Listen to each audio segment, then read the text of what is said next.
Good evening to all the aspirants of TGT arts. स्वागत है आपका हमारे प्लेटफॉर्म में, जहां हम डिस्कस कर रहे हैं पब्लिक एडमिनिस्ट्रेशन यानी कि लोक प्रशासन।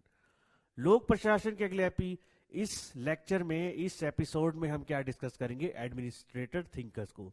तो थोड़ा सा मैंने आपको कहा था कल इसके बारे में पढ़ के आइएगा। आपको एक नॉर्मल सी रूपरेखा मैंने बताई थी, राइट।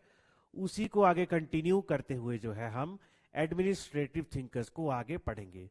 तो मैंने आपको बताया था प्रशासन से रिलेटेड ये थिंकर्स हैं, और सबसे बड़ी बात क्या है कि ये सबसे इंपॉर्टेंट है, नंबर 1। नंबर 2, यहां से क्वेश्चन आपके 100% गारंटी है आएंगे ही आएंगे। तो अच्छे से पढ़िएगा, अच्छे से करिएगा, अच्छे से समझिएगा, ठीक है। कोई भी दिक्कत होगी तो मैं हूं यहां आपको फिर से समझाने के लिए, लेकिन बिल्कुल सिंप्लीफाई वे में आपको स्क्रैच से मैं ये समझाने की कोशिश करूंगा। So let's begin administrative thinkers.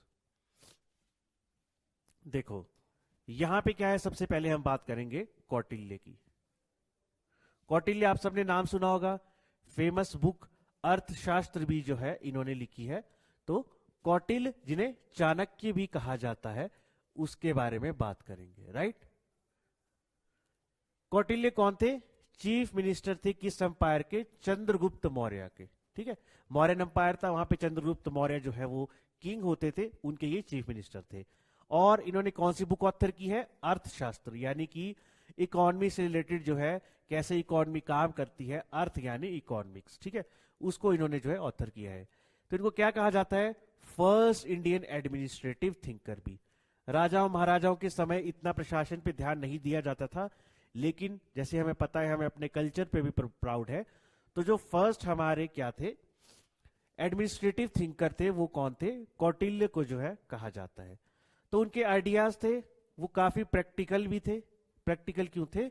क्योंकि उन्होंने उसी समय, मौर्यन के समय, अपने जो, ये आगे हम पढ़ेंगे क्या क्या इन्होंने किया है, उस समय इसको अच्छे से टेस्ट किया था। तो हमने क्या पढ़ा यहाँ पे?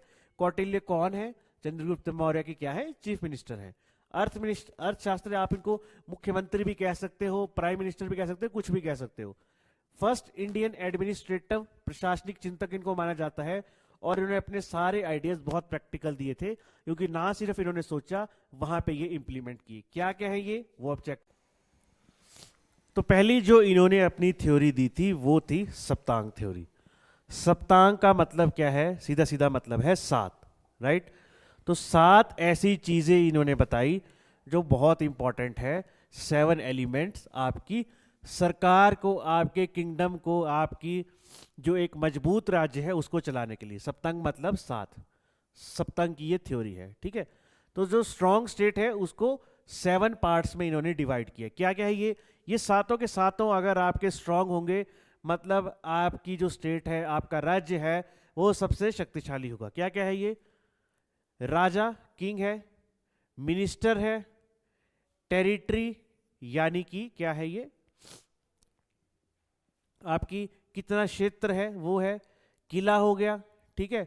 ट्रेजरी, पैसा कितना है, आर्मी, सेना कैसी है, और अलाय, आपके दोस्त दुश्मन कौन है। तो राजा, मंत्री, जनपद, दुर्ग, कोष, सेना और मित्र, ये 7 चीजें अगर आपकी ओके है, तो आपका जो स्टेट है यानी आपका राज्य है वो फलेगा फूलेगा, वो हमेशा खुशहाल रहेगा, राइट।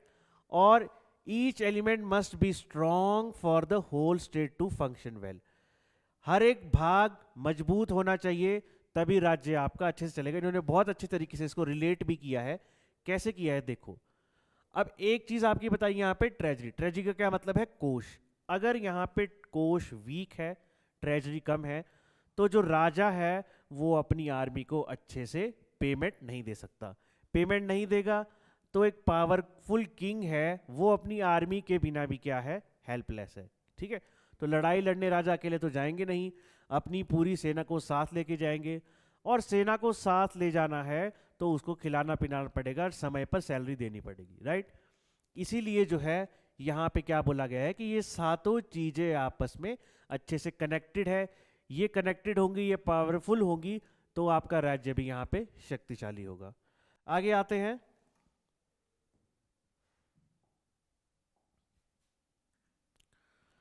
नेक्स्ट जो थ्योरी दी कौटिल्य ने वो थी मंडला थ्योरी। मंडला का मतलब है सर्कल ऑफ स्टेट्स। क्या है ये? कौटिल्य ने एक्सप्लेन किया कि जो फॉरेन रिलेशंस है, ठीक है, उनको इन्होंने इस मंडल थ्योरी के द्वारा एक्सप्लेन किया। जो मैं ये आपको थ्योरी बता रहा हूं, प्लीज प्लीज आप अपने सामने ध्यान रखिएगा इंडिया के मैप का। अब आप समझोगे कि ये जो पब्लिक एडमिनिस्ट्रेशन सब्जेक्ट इंक्लूड किया गया है, लोक प्रशासन, इसमें इतने पुराने जो ये यहाँ पे मौर्यन एम्पायर है उसके थिंकर का इस्तेमाल क्यों किया गया, उनको सिलेबस में इंक्लूड क्यों किया गया, तो उसका बहुत सॉलिड रीजन है जो आपको पता लगेगा जब आप इनकी थ्योरी से कनेक्ट करोगे आज की दुनिया को। तो थ्योरीज वैसे भी कनेक्ट हो रही हैं, जैसा कि हमने यहाँ पे ऑलरेडी देखा भी इससे पहले, जो सप्तंगा थ्योरी थी। तो 7 चीज़ें क्या क्या है वो आज के ज़माने में भी सही इम्प्लीमेंट होती हैं। सही तरीके से एक देश को चलाना है तो वो 7 चीज़ें आपकी शक्तिशाली चाहिए। तो मंडल थ्योरी में आपने क्या करना है, आपने इंडिया का मैप ध्यान में रखना है, तब आपको पता लगेंगे फॉरेन रिलेशन, विदेश नीति इन्होंने कैसे समझाई है। उन्होंने क्या कहा कि जो आपका पड़ोसी राज्य है वो आपका क्या होता है, प्राकृतिक शत्रु। और इसको अब इंडिया के मैप से रिलेट कीजिए। पाकिस्तान हमारा शत्रु है, जी है। नेपाल से हमारी आजकल खटपट चल रही है, बिल्कुल ही चल रही है। अफगानिस्तान के साथ इश्यू है, बिल्कुल है, वहाँ से पहले भी बहुत सारे घुसपैठी अंदर घुस चुके हैं। क्या हमारा बांग्लादेश के साथ इश्यू चल रहा है, जी बहुत भयंकर तरीके से चल रहा है, ठीक है। क्या म्यांमार में इश्यू है, म्यांमार से हमारा डायरेक्ट नहीं है, लेकिन वहाँ भी जब से आर्मी का रूल आया है तो वहाँ भी खटपट चल रही है। श्रीलंका में भी खटपट चल रही है, ठीक है। तो हालांकि डायरेक्ट हमारा नेबर नहीं है, बट चलो पानी के पार ही है, बट है। मालदीव से पीछे जैसे हमारा इश्यू रहा, तो आप देखोगे कि किसी ना किसी तरह से ये अगर 100% नहीं तो कम से कम 90% ये बात बिल्कुल करेक्ट है कि आपके जो पड़ोसी मुल्क हैं वो आपके नेचुरल एनिमीज है ही हैं, राइट। उस एनिमी का जो नेबर है वो आपका होगा नेचुरल फ्रेंड। अब पाकिस्तान के साथ क्या लगता है आपका, अफगानिस्तान, ठीक है। तो अफगानिस्तान हमारा नेचुरल फ्रेंड है। चाइना यहाँ पे ये आपका दुश्मन है, ठीक है। लेकिन अफगानिस्तान हमारा दोस्त है, क्यों? क्योंकि अफगानिस्तान और पाकिस्तान दोनों पड़ोसी है, इनकी आपस में बनती नहीं है। यहाँ इंडिया है, यहाँ पाकिस्तान है, यहाँ अफगानिस्तान है, ये दोनों भी दुश्मन है, ये दोनों भी दुश्मन है, लेकिन ये दोनों हमेशा क्या रहेंगे, दोस्त रहेंगे। तो यही ये चीज़ समझाना चाहते थे, राइट। तो ये थ्योरी भी इनकी 100% हम एग्री करते हैं आपसे कौटिल्य जी कि आज के प्रशासन के समय में बिल्कुल सही बैठती है। उन्होंने उस समय के मामले में क्या समझाया था कि मगध अम्पायर था और कलिंगा था, ये दोनों क्या थे आपस में, ये थे पड़ोसी, लेकिन ये आपस में लड़ाई भी लड़ते रहते थे, ठीक है। इनका दूर का रिश्तेदार था, जैसे इंडिया पाकिस्तान अफगानिस्तान है, कौन था, गंधारा, ठीक है। तो गंधारा और मगध आपस में क्या थे, दोस्त थे। तो इस तरह से इन्होंने समझाया कि दूर का जो हमारा दोस्त होगा वो हमारा समर्थन करेगा ही करेगा। नेक्स्ट आते हैं, इन्होंने एक और चीज यहां पे जो समझाई वो थी एस्पॉयनेज सिस्टम, यानी कि स्पाइज, जासूस। अभी अभी वॉर फिल्म आपने देखी होगी, तो उसमें भी ऋतिक रोशन जो है जासूस बने पड़े हैं। वहीं पुरानी जो वॉर 1 मूवी थी, वहाँ पे जो टाइगर श्रॉफ थे उछल कूद करते हुए, वो भी जासूस बने पड़े थे। तो इन जासूसों की शुरुआत जो हुई थी, आज के टाइम में रॉ है, आईएसआई है पाकिस्तान की, ठीक है। लेकिन जो शुरुआत हुई थी वो किसके द्वारा हुई थी, कौटिल्य के द्वारा। इन्होंने क्या क्रिएट किया, दुनिया का सबसे पुराना स्पाई सिस्टम। क्या था स्पाई सिस्टम में, बुरे हाल से होगी आपकी जासूसी। तो जासूस बनाए जाते थे मॉन्क्स की तरह, मर्चेंट्स की तरह, यानी कि साधु, व्यापारी, भिखारी, ऐसी उनको रंग रूप रेखा दी जाती थी, या फिर वो घर पे काम कर रहे हैं। और उनका काम क्या होता था, चुपचाप से वो जाएंगे अपने दुश्मन के पास, है ना, ऐसे एक नुक्कड़ दुकान है, या फिर कोई इनको मंत्री मिलता है, या फिर आम सिटीजन है, कोई भी है, उनके आसपास जाके ये खड़े हो जाएंगे और सुनते रहेंगे क्या चलेगा। तो वो दुश्मनों, मंत्री और आम जनता के आसपास खड़े हो जाते थे और ऐसे प्रिटेंड करते थे कि हम भिखारी हैं। वहाँ मान लीजिए कोई वहाँ पे सेना के सोल्जर्स हैं, उनके सामने खड़े हो जाएंगे और वो सोल्जर अपने नॉर्मली वॉर प्लान्स डिस्कस कर रहे होंगे, ना उनको कोई डर होगा ना खतरा होगा कि हमारी कोई बातें सुन रहा है। लेकिन यहाँ कौन सुन रहा है, वो भिखारी जो एक असलियत में जासूस है, ठीक है। वो इनकी बातें सुन रहा है, पूरा वॉर प्लान सुनेगा और अपनी राजा को बताएगा। जब राजा को ऑलरेडी पता लग गया तो हराने में जो है बहुत आसानी इनको रहेगी। तो ये था आपका एस्पाइनेज सिस्टम, जहां पे स्पाइज को देखा जाता था। नेक्स्ट इन्होंने बात की वेलफेयर एडमिनिस्ट्रेशन। वेलफेयर एडमिनिस्ट्रेशन यानी कि आपको प्रशासन ऐसे चलाना है कि आपको लोगों का क्या करना है, भला करना है, ठीक है। लोगों को आपको भला करना है, ना कि आपको अपना जो है यहाँ पे फायदा करवाना है। तो इन्होंने कहा लोगों का भला हमारे लिए ज़्यादा ज़रूरी है, फायदा हो ना हो बात की बात है, ऐसा प्रशासन हो जो भले की बात करे। तो मानते हैं कि लॉज हमारे बहुत स्ट्रिक्ट हैं, लेकिन कौटिल्य ने हमेशा क्या बात की, जन कल्याण की। उन्होंने बोला कि टैक्स ऐसा लगाया जाए, ठीक है, उस जमाने में टैक्स होता था जो फेयर हो। फेयर का मतलब है कि ऐसा नहीं है कि आप 10 रुपए कमा रहे हैं, 6 रुपए आपसे टैक्स ले लें, 4 रुपए आपके पास रखें। जो जितना कमा रहा है उसके अकॉर्डिंग उससे लिया जाए, ताकि उसको भी ज़्यादा दिक्कत ना हो। डिजास्टर अगर आ गया है तो उसके लिए अलग से यहाँ पे पैसा हो, ताकि आपदा में लोगों की मदद की जा सके। साथ में जो किसान भाई है उनकी प्रोटेक्शन की भी यहाँ पे बात की गई। एग्जाम्पल, उस समय उस एम्पायर में क्या आ गए थे आपके फेमाइन, तो उन्होंने क्या सजेस्ट किया कि जो आपका राजा है उसे फ्री ग्रेन डिस्ट्रीब्यूट करने चाहिए। कहाँ से? रॉयल ग्रैनरी से, राइट। फ्री ग्रेन वो डिस्ट्रीब्यूट करेंगे तब आपका फायदा होगा। अगर आप उस समय भी यही सोचेंगे कि कौन जो पैसे देगा उसकी मदद की जाएगी, तो ऐसा नहीं है। आपका काम है प्रजा का यहाँ पे कल्याण करना। तो ये थी इनकी वेलफेयर एडमिनिस्ट्रेशन की थ्योरी। और इसको आज आप लोग आज के समय में भी रिलेट कर सकते हैं कि वेलफेयर एडमिनिस्ट्रेशन, डिपो में खाना दिया जाता है, कोई गरीब आदमी होता है, ठीक है, उनको ऐसा नहीं कहा जाता कि आप अमीर होइए तभी आपको जो है खाना मिलेगा। इरिस्पेक्टिव वो कितना कमाते हैं, खाना उनको फ्री में दिया जाता है। फ्री में क्या, थोड़े बहुत पैसे लिए जाते हैं। उसी तरह से मान लीजिए कोई आपदा आ गई है, हिमाचल में भी बहुत आपदा आई थी, तो आपने देखा था कि किस तरह से लोगों की वहाँ पे मदद की गई थी। सरकार ने खुद अपने कोष से पैसे जो है आपदा राहत में लगाए थे। तो वो कहाँ से लिया गया है सारी चीज़ें? ये कौटिल्य के, ये जो हम पढ़ रहे हैं चिंतन, एडमिनिस्ट्रेशन चिंतन से। नंबर 2 आ जाएंगे हमारे महात्मा गांधी जी।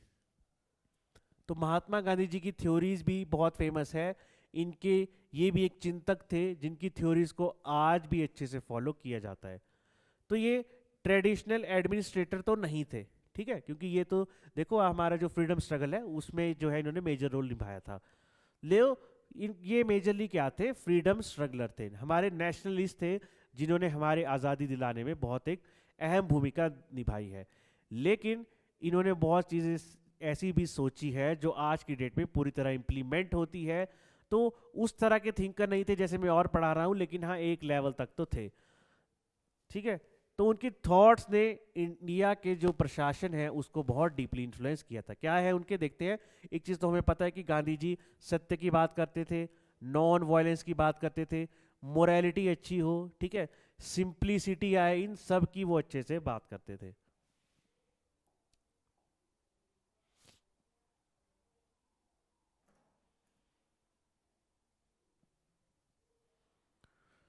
नंबर बी आ गया हमारा ग्राम स्वराज, यानी कि विलेज का सेल्फ रूल, राइट। तो गांधी जी क्या बिलीव करते थे कि विलेजेस जो हैं वे पॉलिटिकल पावर का क्या होते हैं, एक बेसिक यूनिट होते हैं। क्योंकि कोई भी पॉलिटिकल पावर है, देखो आप बड़े बड़े शहर बना लो, जितना मर्जी कुछ कर लो इंडिया में, जब तक आपके गांव डेवलप नहीं होंगे तब तक पूरा संपूर्ण राष्ट्र आपका विकसित नहीं हो पाएगा। उसी बात को ध्यान में रखते हुए गांधी जी क्या कहते थे कि पॉलिटिकल पावर, ठीक है, पॉलिटिकल पावर का ध्यान कहाँ होना चाहिए कि हमने अपने विलेजेस को क्या करना है, पूर्ण रूप से विकसित करना है। तो विलेजेस को मैनेज करना पड़ेगा, वहाँ पे अच्छे स्कूल हो, वहाँ पे इंडस्ट्रीज हो और जस्टिस सिस्टम भी हो। और उन सबको कौन चला रहा हो? गांव खुद चला रहा हो, उसकी अपना एक इकोसिस्टम हो, अपनी एक राजनीति हो, तो वो बेटर रहेगा। एग्जाम्पल के तौर पर मान लो विलेज की कोई कमेटी है, वो क्या डिसाइड करती है कि डिस्प्यूट चल रहा है, ठीक है, तो वो डिस्टेंट कोर्ट्स की बजाय जो है स्थानीय जो कोर्ट है, अदालत है, वहाँ पे सुलझा दिया जाए तो बेटर रहेगा। तो बार बार किसी दूर कोर्ट में चक्कर काटने से बेटर है हम यहीं पे आके अपना कार्य अच्छे से करें।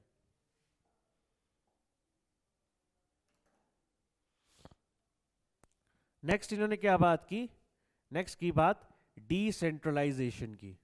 तो गांधी जी ने अपोज किया कि पावर ज़्यादा ना हो सेंट्रल गवर्नमेंट के पास, ठीक है, क्योंकि सेंट्रल गवर्नमेंट के पास ज़्यादा पावर रहेगी तो वो उसका मिसयूज़ कर सकते हैं।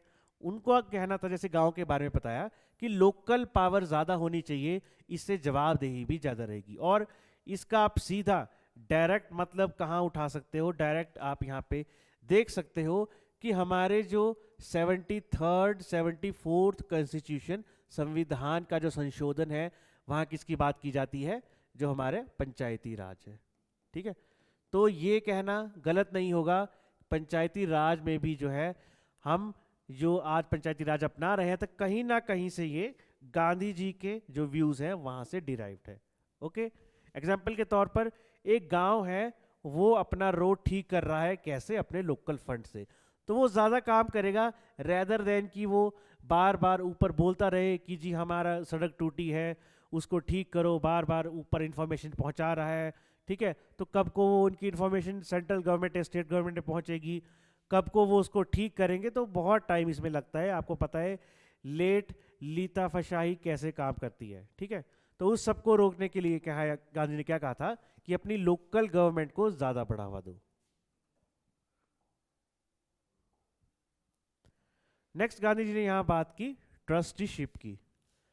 तो गांधी जी के अकॉर्डिंग क्या था कि जो अमीर लोग हैं उनको इस तरह काम नहीं करना चाहिए कि वो जनता का शोषण कर रहे हैं, उनको काम करना चाहिए एक ट्रस्ट की तरह, ठीक है। अब ये ट्रस्टी क्या है, ट्रस्ट यानी भरोसा, यानी कि जो अमीर लोग हैं वो 3-4 लोग मिलेंगे, वो एक ट्रस्ट खोलेंगे, ठीक है। आपने सुना भी होगा ट्रस्ट ऑफ इंडिया, इस तरह से कुछ नाम सुनोगे। वो ट्रस्ट खोलेंगे और उस ट्रस्ट के अंदर क्या होगा, उस ट्रस्ट के अंदर वो क्या करेंगे, लोगों के भले के लिए पैसे को इन्वेस्ट करेंगे। तो जो उनकी वेल्थ है वो किसको बिलोंग करती है, एक तरह से समाज को।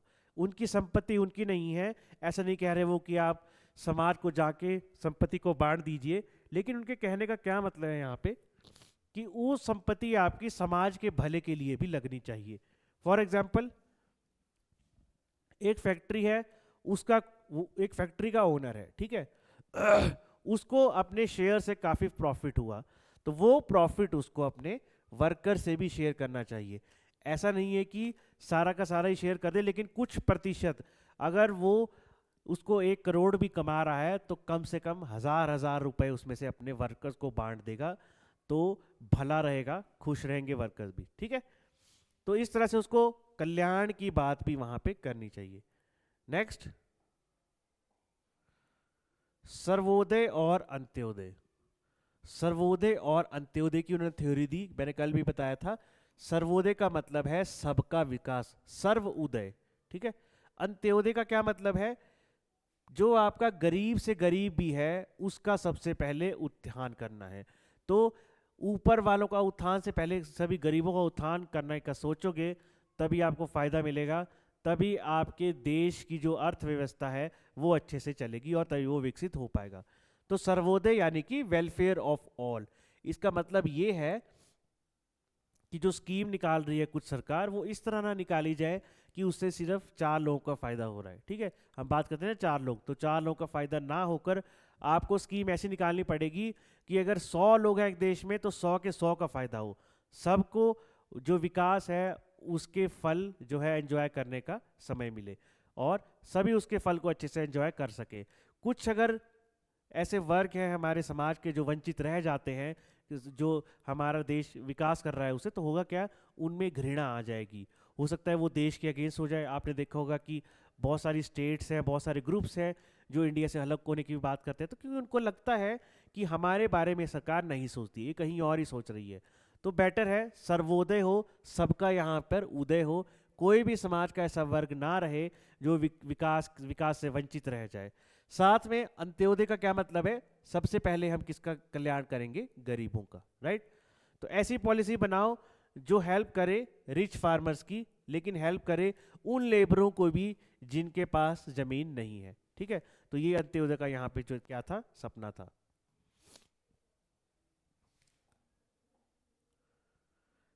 अब आते हैं गांधी जी के बाद हम कुछ बाहर के चिंतकों पे, ठीक है। हमने अपने इंडियंस चिंतक किए, कौटिल्य जी को किया, गांधी जी को किया। अब आते हैं थोड़े से यहाँ पे विदेशी चिंतकों पे, थिंकर्स पे। First one was F.W. Taylor. इनके बारे में कल भी बताया था। इन्होंने क्या थ्योरी दी थी? साइंटिफिक मैनेजमेंट, ये इन्होंने थ्योरी दी थी, ठीक है। मैनेजमेंट है, प्रशासन है, प्रबंधन है, लेकिन कैसा? साइंटिफिक। कहने का मतलब है कि ये कैसा है? ये विज्ञान के ऊपर बेस्ड है। तो टेलर साहब क्या चाहते थे? अब जो भी मैं आपको थिंकर्स बताऊंगा, आपने इनमें राजाओं को याद नहीं रखना है, राजाओं का समय गया, ठीक है। आपने इसमें याद रखना है हमारा मॉडर्न समय, लेकिन थोड़ा सा पीछे। कितना? 60, 70, 80, 100 साल पहले, ठीक है। इतना आपने याद रखना है। तो 60 से 80 साल पहले जो दुनिया चली थी, वहीं से आपके पब्लिक एडमिनिस्ट्रेशन का भी इजाद हुआ था, ओरिजिन हुआ था।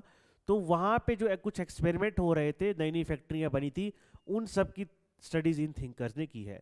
तो टेलर क्या चाहते थे कि काम जो है वो सबसे एफिशिएंट वे में होता है, ठीक है। हर काम को करने का एक वैज्ञानिक और दक्ष तरीका है। आपको मैं कोई भी काम दूंगा, ठीक है, तो पहले क्या होता था? जैसे मान लीजिए खेत है, खेत में पहले आपकी कोई भी फसल उगाई गई है, तो आप 10-12 लेबर लगाते थे, फिर उस फसल को काटने का काम करते थे हाथों से। तो कटाई अच्छी हो रही है, लेबर भी काम कर रही है, लेकिन इतनी धूप है कि लेबर वहाँ पे थक जाएगी। तो उसका वैज्ञानिक तरीका क्या करें हम? तो वहाँ पे आ गई आपकी मशीन, ट्रैक्टर आ गए, प्लफर आ गए। वो मशीन ना थकती थी, बस उसको फ्यूल पिलाए जाओ, धूप का उस पर असर नहीं पड़ रहा है, फ्यूल पिलाए जाए, वो मशीन चलती थी और आपकी फसल को उठाती रहती थी, ठीक है। तो सबसे बेस्ट तरीका क्या हुआ? क्या इंसान? नहीं, सबसे बेहतर है कि आप वहाँ पे ट्रैक्टर लगाइए। तो ऐसा ही कुछ टेलर चाहते थे। अब उन्होंने क्या क्या किया देखते हैं। तो उन्होंने काम को भी ऐसे पढ़ा जैसे मान लो वो किसी लैब में कोई साइंटिफिक एक्सपेरिमेंट कर रहे हो।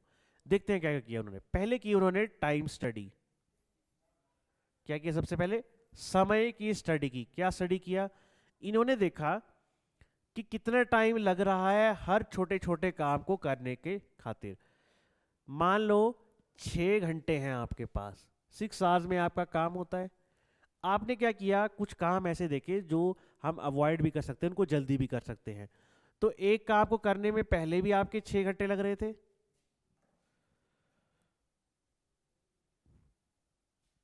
एक काम को करने में आपके पहले 6 घंटे लग रहे थे, है ना। काम आपका 6 घंटे ही होगा, ये नहीं बोल रहा मैं, काम 6 घंटे ही करना है आपने, लेकिन काम इतना हो रहा था कि प्रोडक्शन कितनी हो रही है? मान लो 10 पैकेट आपके निकल रहे हैं 6 घंटे काम करके। इन्होंने बीच में ऐसे छोटे मोटे काम देखे जो मैं बताऊंगा कि अगर इनको हम ना करें, कम कर दें, शॉर्ट कर दें, तो काम प्रोडक्शन हमारी और बढ़ जाएगी। तो काम 6 घंटे होगा, लेकिन प्रोडक्शन कितनी होने लगी? अब 15 पैकेट। तो हो गया ना बढ़िया। ज़्यादा प्रोडक्शन होगी तो मतलब ज़्यादा बेटर मैनेजमेंट हो पा रही है। तो क्या किया इन्होंने? एग्जाम्पल के तौर पर जैसे मैंने बताया, टाइम टेकन, हर छोटे छोटे काम को पढ़ना शुरू कर दिए। जैसे 10 मिनट लगते हैं झाड़ू लगाने में, इन्होंने कुछ ऐसा मेथड निकाला कि भैया आपके सिर्फ 5 मिनट ही लगेंगे झाड़ू लगाने में।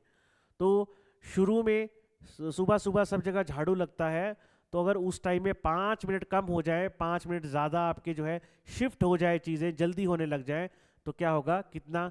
5-5 मिनट ऐड करते करते बहुत टाइम बनेगा, आपकी प्रोडक्शन बढ़ जाएगी, ठीक है। ऐसे छोटे छोटे इन्होंने किसमें किए?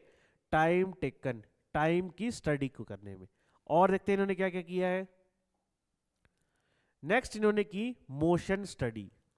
मोशन, आप नाम से सब पता लग रहा होगा कि जो मोशन क्या होता है, जो आपकी चाल होती है नॉर्मल वर्ड्स में, ठीक है, गतिविधि होती है, उसको मोशन कहते हैं।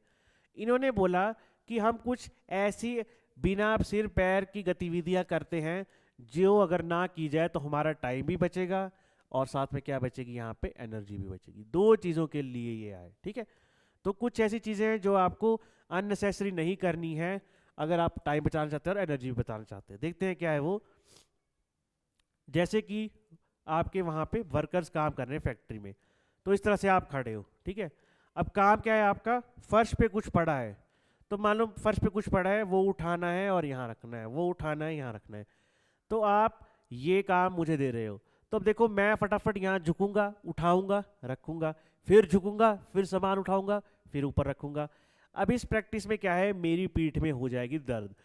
1-2 घंटे तो मैं काम कर लूँगा, बाद में मेरी पीठ में दर्द हो जाएगी। अब मैं क्या करूँगा, यूँ खड़ा रहूँगा, मैं झुकूंगा ही नहीं जब तक मेरी पीठ ठीक होगी। फिर झुकूंगा, फिर रखूंगा सामान, फिर मुझे लगेगा फिर दर्द हो गई, फिर 5 मिनट रेस्ट करूंगा। तो धीरे धीरे काम करने का पेस आपका कम हो जाएगा, उतनी प्रोडक्टिविटी नहीं आएगी। इन्होंने क्या सॉल्यूशन निकाला, आपने दिमाग में रखिए कि मैंने जो भी एक्सपेरिमेंट करना है, जो भी काम कर रहा हूँ उसको साइंटिफिक तरीके से देखूंगा।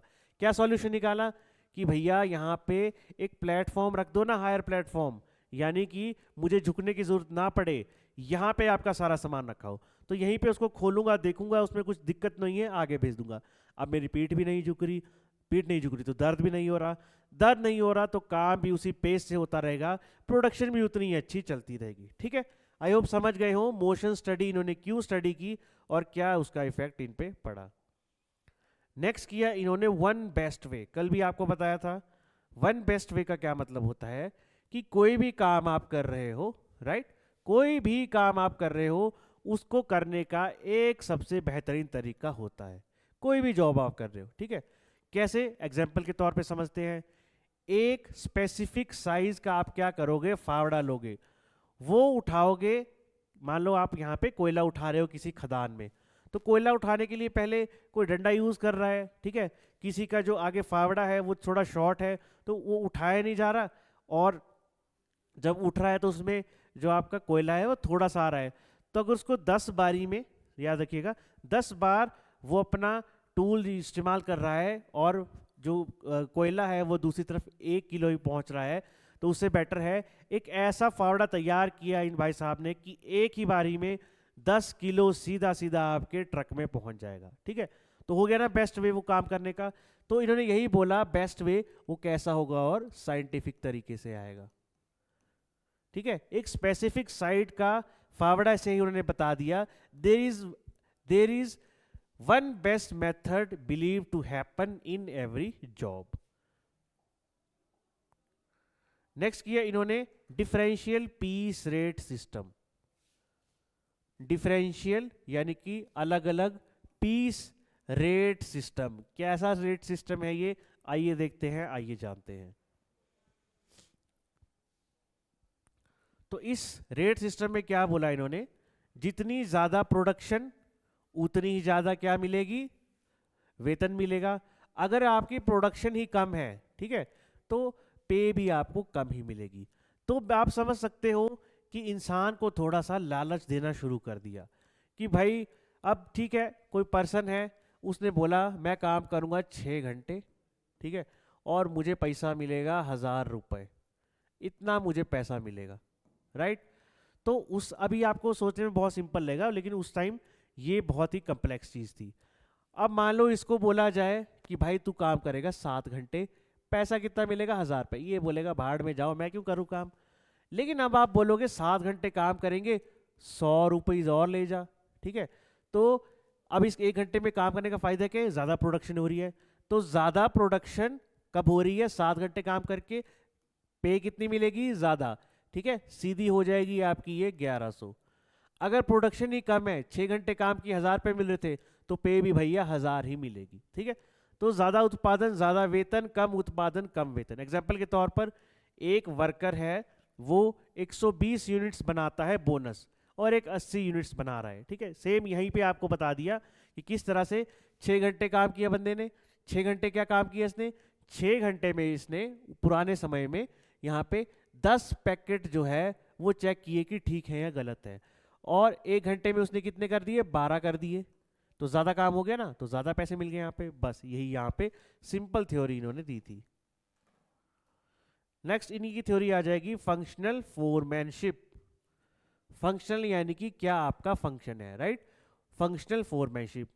तो उन्होंने बोला कि कोई मान लो मजदूर है, अब उसका मार्गदर्शन करना है, उस बेचारे को कई चीज़ों में पता नहीं लग रहा, हो सकता है जो टूल वो इस्तेमाल कर रहा है वो गलत है, या फिर वो ऐसी कंडीशन में काम कर रहा है जो गलत है, उसकी क्या हालत है, थोड़ा बीमार है, वो देखना है, ठीक है, तो इसी वजह से वो काम भी अच्छे से नहीं कर पा रहा।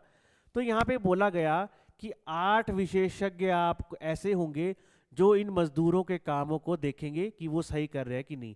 अब आप बोलोगे कि 8 लोग एक मजदूर के लिए, मजदूर तो चलो मान लो आपके 100 है यहाँ पे, लेकिन आपको 8 अलग अलग विशेषज्ञ यहाँ पे लगाने पड़ेंगे इनको चेक करने के लिए। 8 विशेषज्ञ किस किस चीज़ के होंगे वो?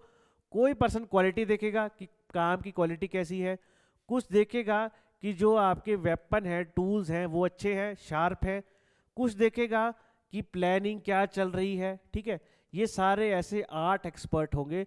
अगर आप सिर्फ क्वालिटी वाले को बोलोगे कि भाई तू क्वालिटी भी चेक कर, तू ये भी चेक कर टूल्स अच्छे हैं कि नहीं है, तो बात नहीं बन पाए, क्योंकि एक्सपर्टीज एक ही फील्ड में होती है। तो 8 अलग अलग विशेषज्ञ लाओ और इन मजदूरों को चेक करो, वो 8 अलग अलग फील्ड्स देखेंगे और आपका मैनेजमेंट वहां पे प्रबंधन जो है बिल्कुल एफिशिएंट और स्मूथ तरीके से चलता रहेगा। नेक्स्ट है एल्टन मायो। एल्टन मायो ने क्या थ्योरी दी है? ह्यूमन रिलेशन से। अब जो मैंने पिछले थिंकर आपको बताए, समझाए, चिंतक थे, एक चीज आपने नोटिस की होगी कि वहां पे ज्यादातर काम कैसा था? कुछ एक्सप्लॉयटेटरी, ठीक है, शोषण वाला काम था कि जी ज्यादा काम दो, ज्यादा अच्छे टूल्स दो। कहीं भी ये बात नहीं हुई कि ये एक इंसान है, इनका भी एक ह्यूमन नेचर है, कितना काम करवाओगे, stress, mental health, mental peace, ये सारी चीज़ें तो कोई सुन नहीं रहा था। तो वहाँ पे आए एल्टन मायो जिन्होंने बात की ह्यूमन रिलेशंस की। उन्होंने क्या बिलीव किया? क्यों ह्यूमन फीलिंग्स मैटर करती है ज़्यादा एज कंपेयर टू मशीन्स, ठीक है। हम मशीन्स के बारे में ही सोचे जा रहे हैं कि मशीन का क्या रोल है, बेटर है हम ह्यूमन फीलिंग्स को भी यहाँ पे देखेंगे। और जो हमारे श्रमिक है, बेचारे वर्कर्स हैं, वो कोई रोबोट नहीं है, वो मशीनें नहीं है, उनको मशीनों की तरह ट्रीट मत करो। उनको भी क्या चाहिए? उनको इज्जत दो, उनको अपनापन दो। ये चीज़ें दोगे तो आपका काम ज़्यादा बढ़ेगा, रेदर देन कि आप जो घिसी पिटी बातें कर रहे हैं कि उनको ज़्यादा पैसे दो, ये करो, हालांकि वो भी वैलिड है, बट ये एक नया ट्विस्ट और नया एलिमेंट यहाँ पे लेके आए थे, ठीक है। तो उनको रिस्पेक्ट दो, बिलोंगिंग दो। कैसे? सिंपल है, मान लो हॉलीडेज, ठीक है, छुट्टी दो, 2 दिन हफ्ते में छुट्टी दोगे, बढ़िया फ्रेश होके आएंगे और काम करेंगे। इसलिए वहाँ पे हॉथॉर्न एक्सपेरिमेंट हुआ था, जहाँ पे शिकागो में हुआ था, मैंने आपको कल बताया था, 1924 से 1932 के बीच, ठीक है। तो यहाँ पे क्या हुए थे? आपके इंटरव्यू लिए गए थे, उनसे क्वेश्चन पूछे गए थे, तब इस निर्णय पर पहुंचे कि लोगों को क्या चाहिए भैया? रिस्पेक्ट चाहिए और बिलोंगिंग चाहिए। इस चीज़ ने प्रबंधन की सारी सोच को बदल दिया था। पहले समझते थे कि प्रबंधन का काम ही यही है कि कैसे ज़्यादा से ज़्यादा फायदा ले, प्रॉफिट लें, ठीक है, कैसे इन वर्कर्स की पूरी तरह से एक्सप्लॉयटेशन की जाए अच्छे वे में। लेकिन बाद में इस एक्सपेरिमेंट से पता लगा कि वो भी इंसान है, उनको भी रिस्पेक्ट और बिलोंगिंग अच्छे से चाहिए। ठीक है। तो दूसरा एक्सपेरिमेंट वहां पे हुआ इल्यूमिनेशन एक्सपेरिमेंट। अब इस एक्सपेरिमेंट से समझिएगा उनको रिस्पेक्ट और कैसे बात की मैंने, ठीक है। अब क्या हुआ कि जहां वो काम करते थे, लाइट की इंटेंसिटी थोड़ी सी कम कर दी। अब आप तो यही कहेंगे कि सर लाइट की इंटेंसिटी थोड़ी कम कर दी, तो ऑब्वियस सी बात है अब वो वहाँ पे क्या नहीं कर पाएंगे, अब वहाँ पे वो काम अच्छे से नहीं कर पाएंगे। इस कमरे में रोशनी है, रोशनी कम कर देता हूँ, जो बच्चे पढ़ रहे होंगे उनका इंटरेस्ट भी थोड़ा कम कर हो जाएगा। मतलब रोशनी अच्छी है तो काम भी अच्छी होगा, ठीक है। लेकिन ये थ्योरी आपकी है गलत। क्यों? क्योंकि इस एक्सपेरिमेंट में क्या किया गया कि लाइट को थोड़ा सा कम कर दिया गया, तो सोचा गया शायद प्रोडक्टिविटी कम हो जाएगी। लेकिन एक अच्छी चीज़ क्या की गई? वर्कर्स को स्पेशल फील करवाया गया कि उनकी वहाँ पे स्टडी हो रही है, उनके इंटरव्यू लिए जा रहे हैं। तो अब किसी का इंटरव्यू लिया जा रहा है, स्पेशल से क्वेश्चन पूछे जा रहे हैं कि बाहर से लोग आए हैं, पहले बेचारों कोई पूछता नहीं था, तो उनको थोड़ा सा स्पेशल फील हुआ कि लोग उनको पूछ रहे हैं, उनसे बात कर रहे हैं, उनको भी रिकॉग्नाइज किया जा रहा है, उनकी भी एक आइडेंटिटी बनाने की कोशिश की जा रही है। इसका फायदा क्या हुआ? प्रोडक्टिविटी यहाँ पे बढ़ गई, ठीक है, प्रोडक्टिविटी बढ़ गई। तो जो पिछला थिंकर था उसने जो बोला उसी आधार पे लाइट कम कर दो तो प्रोडक्टिविटी कम हो जाएगी, लेकिन अभी के थिंकर के अकॉर्डिंग हम यहाँ पे ह्यूमैनिटी यानी इंसानियत वाला फैक्टर लाएंगे तो प्रोडक्टिविटी बढ़ गई। तो यही कहना था, पूरी मैनेजमेंट की सोच जो जिसने बदली वो यही हॉथॉर्न आपके एक्सपेरिमेंट थे, इल्यूमिनेशन एक्सपेरिमेंट थे। नेक्स्ट हुआ यहाँ पे relay assembly test room. The experiment इन्हीं का ही है, रिले असेंबली टेस्ट रूम। क्या हुआ इसमें? Let's check. तो वर्कर्स जो है उनको अटेंशन मिली, उनको बोला गया कि आपको बीच में ब्रेक्स भी मिलेगी, जैसे आजकल स्कूलों में मिलती, उनको भी कहा गया बीच में आज 10 मिनट चाय के लिए, आधा घंटा खाना खाने के लिए। और उनको कंडीशंस जो थी उनकी, साफ सफाई, अच्छी लाइट, ठीक है, हल्का सा म्यूजिक चल रहा है पीछे, वो सारी कंडीशन दी गई। तो क्या देखने को मिला, प्रोडक्टिविटी आपकी ऑब्वियसली बढ़ गई। ठीक है, छोटे छोटे चेंजेस थे, जैसे वो बीच में आराम से चैटिंग कर सकते हैं, बात कर सकते हैं, कोई दिक्कत नहीं। इससे वर्कर्स को थोड़ा सा खुश भी फील होता था। ठीक है, तो यहां से जो क्या हुआ, उनको प्रोडक्टिविटी बढ़ने में हेल्प ली। ये सारे आपके मानवीय कारण हैं। नेक्स्ट क्या किया गया, बैंक वायरिंग रूम। अभी बैंक वायरिंग रूम क्या है, वर्कर्स को छोटे छोटे इनफॉर्मल ग्रुप भी बनाने दिए गए। जैसे आप देखते होंगे जिस भी जगह आप काम कर रहे हैं, छोटे छोटे से गुट बन जाते हैं, और वो गुट बनते हैं, वो किसी प्रबंधन ने नहीं, मैनेजर ने नहीं बनाए हैं। ठीक है, आप स्कूल जाएंगे, कोई आपके प्रिंसिपल नहीं बनाएंगे, वो खुद ही आप चिट चैटिंग करने के लिए, गप्पे मारने के लिए ऐसे ग्रुप्स बना देते हैं। तो ऐसे ही ग्रुप्स बनाना यहाँ पे भी अलाउड हो गया, जिनके अपने रूल्स हैं। ठीक है, वहाँ पे प्रबंधन का रूल नहीं होगा कि आप ये बात करेंगे, वो बात करेंगे, ऐसा कुछ नहीं है। इससे फ़ायदा क्या हुआ, इससे वर्कर्स की स्पीड थोड़ी सी कंट्रोल हो गई, क्योंकि जो ये ग्रुप बना उसके बाद ना ज़्यादा कोई ज़ोर से काम कर सकता, ना ज़्यादा स्लो। क्यों नहीं करते थे, 5 लोग हैं, ठीक है, एक बहुत फास्ट काम कर रहा है, उसको ज़्यादा पैसे मिलेंगे, 4 को कम मिलेंगे। वहाँ पे मैनेजर आएगा, बोलेगा ये तो बहुत फास्टली काम कर रहा है, 6 घंटे में, आपने जो है इतने स्लो काम किया। कोई बेचारा स्लो करेगा, उसको फाइन लग सकता है, तेरे पैसे काट लूंगा, तूने, उसने तो बहुत ज़ोर से काम किया, तेज़ी से काम किया, तूने बहुत आराम से काम किया। तो ये इश्यू सॉल्व करने के लिए सारे बराबरी से अब काम करेंगे। और ये कैसे पॉसिबल हुआ, जब इन्होंने ये एक इनफॉर्मल ग्रुप यहाँ पे बना दिया। ये था आपका बैंक वायरिंग रूम का सिस्टम, यानी कि एक्सपेरिमेंट। तो मेन आइडिया क्या था, मेन जो आपको राम कहानी बताई इस थिंकर की, वो क्या है कि भैया खुश रहिए, हैप्पी वर्कर्स, मतलब कि आपकी प्रोडक्शन भी यहाँ पे ज़्यादा होगी। तो जो मानवीय संबंध है, ह्यूमन रिलेशंस हैं, ये अच्छे होंगे तो मैनेजमेंट भी आपकी बढ़िया रहेगी, रेदर देन कि दूसरे कारण आपको बताए थे उसके कंपैरिजन, राइट।